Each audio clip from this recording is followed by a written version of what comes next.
War. Edwin Starr, here on Democracy Now!'s War and Peace Report. I'm Amy Goodman. Last week, there was a little-covered congressional hearing between the House International Relations Committee and the Secretary of State, General Colin Powell. Among those who questioned the general were Congress members Cynthia McKinney, Barbara Lee, New Jersey Congressmember Robert Melendez, and William Delahunt of Massachusetts, who raised grave concerns about a U.S. attack on Iraq. They're all Democrats. There was also a Republican who opposed the war on that committee, who also questioned Powell, Congressmember Ron Paul of Texas. This is what he had to say. I'm the last one on this side, I guess, but hopefully not the least of the group. But I do take a different position, and I've spoken out on this, and I'm sure others are aware of this. I'm strongly opposed to this war. I see no purpose in it. And I get thousands of letters on this, and even Mr. Smith a few minutes ago said when he talks to his people back home, they can't understand what we're doing. And a lot of people still believe in this country that for us to initiate a war is hardly good sense in solving problems. You know, a lot of people in this country still believe in negotiation and containment. And even I was called up in the military during the Cuban crisis. And missiles were 90 miles off our shore.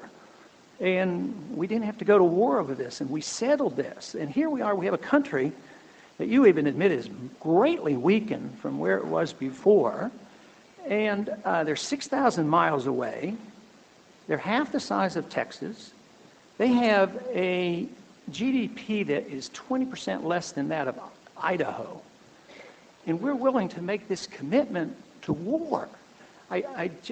There's just a lot of people are really still concerned about this. And the concern, I think, shouldn't be fluffed off, because I think they're very serious and they have good reasons to be concerned.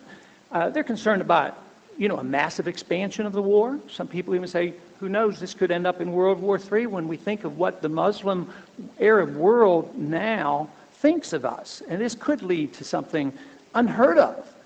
And this is historic, because look at what happened in Vietnam. Nobody planned that. The costs can be out of control. And we can end up with somebody worse in Iraq. So there's a lot of reasons why we ought to be careful on what we do. And if we were able to handle the Soviets, I just can't see why we have to be so determined that we have this all-out fight. But my question has to do with anticipation of this uprising, which didn't occur after the Bay of Pigs, of course, didn't occur after Persian Gulf War I, that we're going to liberate these people. A good example of this, and this is minor, I realize this, but this was not anticipated. This is in the Wall Street Journal 2 days ago, and this has to do with, and the headline says, tough Bush protests on human rights backfires in Egypt. I had no problem with what the president said, about complaining about Abraham being put in prison. But the surprise was that the human rights groups in Egypt are standing up for the government and attacking us. And they very subtly said, this was their answer: any foreign interference in our internal politics is an insult. Who else spoke out against that? The wife of the man that was in prison, implying that we ought to stay out of this, that we're making the problems worse. So my suggestion here is, do we really know? And what are the unanticipated consequences that can occur? 20 Arab nations voted to condemn our plans to invade and to initiate this war. So what kind of assurances can we give the American people for all these individuals who are so anxious to go to war that there will be, at least a reception over there when there's no indication that there's support among the Arab nations and no European nation is for it? It'll be very interesting to see what happens in Germany this weekend, because it'll be a pro-American or an anti-American vote, and we may well lose it. And Tony Blair may well lose it too. Ron Paul, Republican congressmember from Texas, questioning the Secretary of State, General Colin Powell, at a hearing of the House International Relations Committee on Thursday in Washington, D.C. Congressmember Ron Paul joins us on the line right now from Washington, D.C. Welcome to Democracy Now! Thank you. I'm looking at an article that says if the United States is at war against terrorism to preserve freedom, a new coalition of conservatives and liberals is asking why is it doing so by wholesale abrogation of civil liberties. They cite the Halloween week passage of the anti-terrorism bill, a new law that carries the almost preposterously gimmicky title. Some people might have just thought it was USA Patriot. It stands for Uniting and Strengthening America by Providing Appropriate Tools Required to Intercept and Obstruct Terrorism Act. Critics both left and right are saying it's not only strips Americans of fundamental rights, but does little or nothing to secure the nation from terrorist attacks.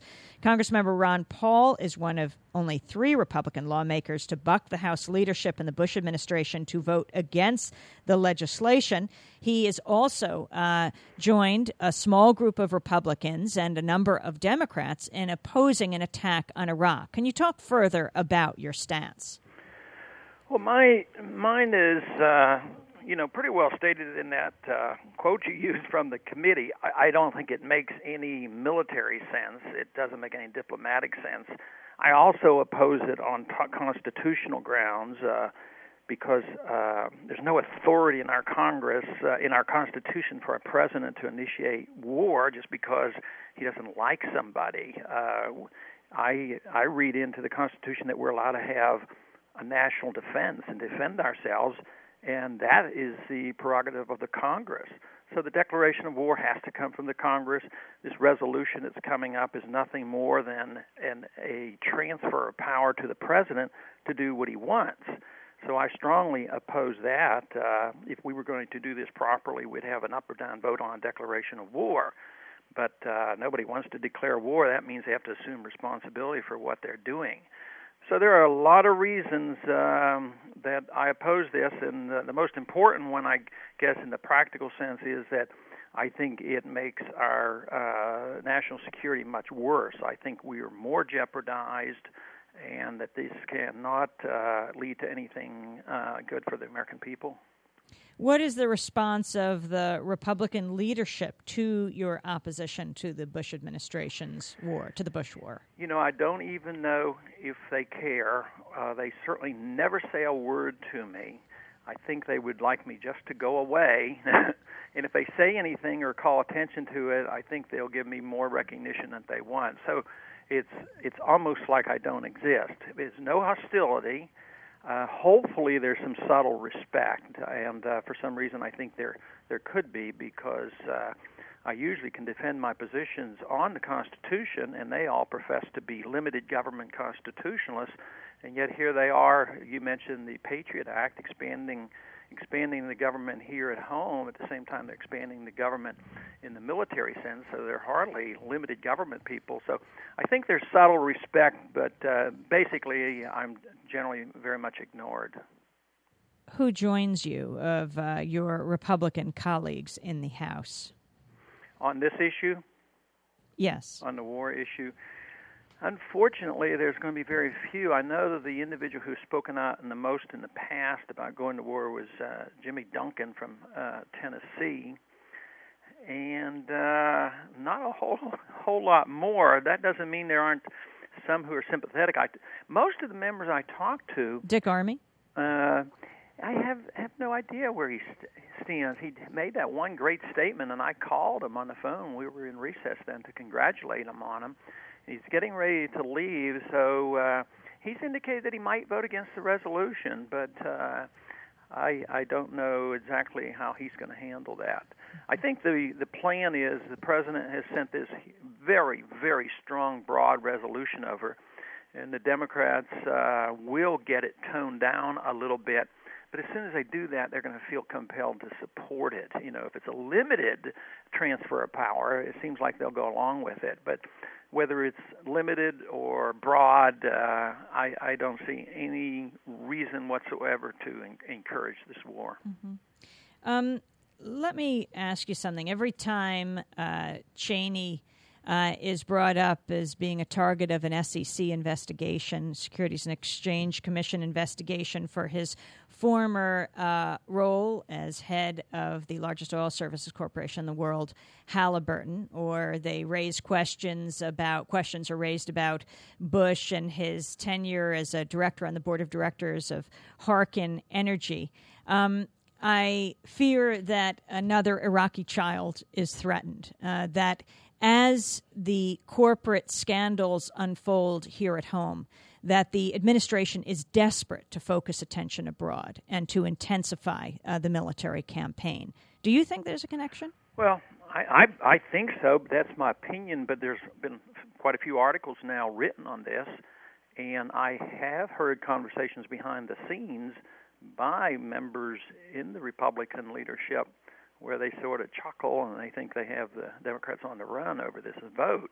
You know, I did a 5-minute speech last week dealing with this subject, and, you know, as popular as people think war is and how presidents' ratings go up in the midst of the early part of the crisis, actually war is not a good political issue. War, I mean, even for the Democrats, has been very bad when you think of Eisenhower needing to go in to stop the Korean War and Johnson being humiliated. I mean, it just isn't real popular. It's only at the beginning where the hype is, and before they know what the economic cost will be, and before they know that people die in war.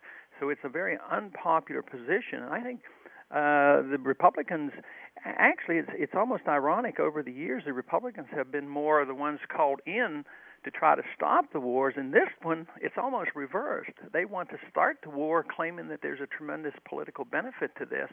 And I think there's a political downside to it, and I think that nobody wants to talk about the economic cost of this war. I mean, there's a lot of other costs, but the economic cost is, I think, gigantic.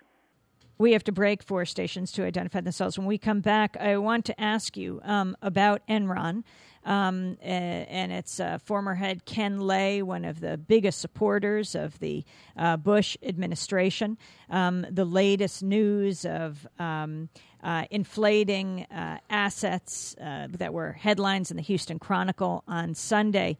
But a slightly different angle, which is the corporate welfare that companies like Enron and Halliburton received from little-known international financial institutions.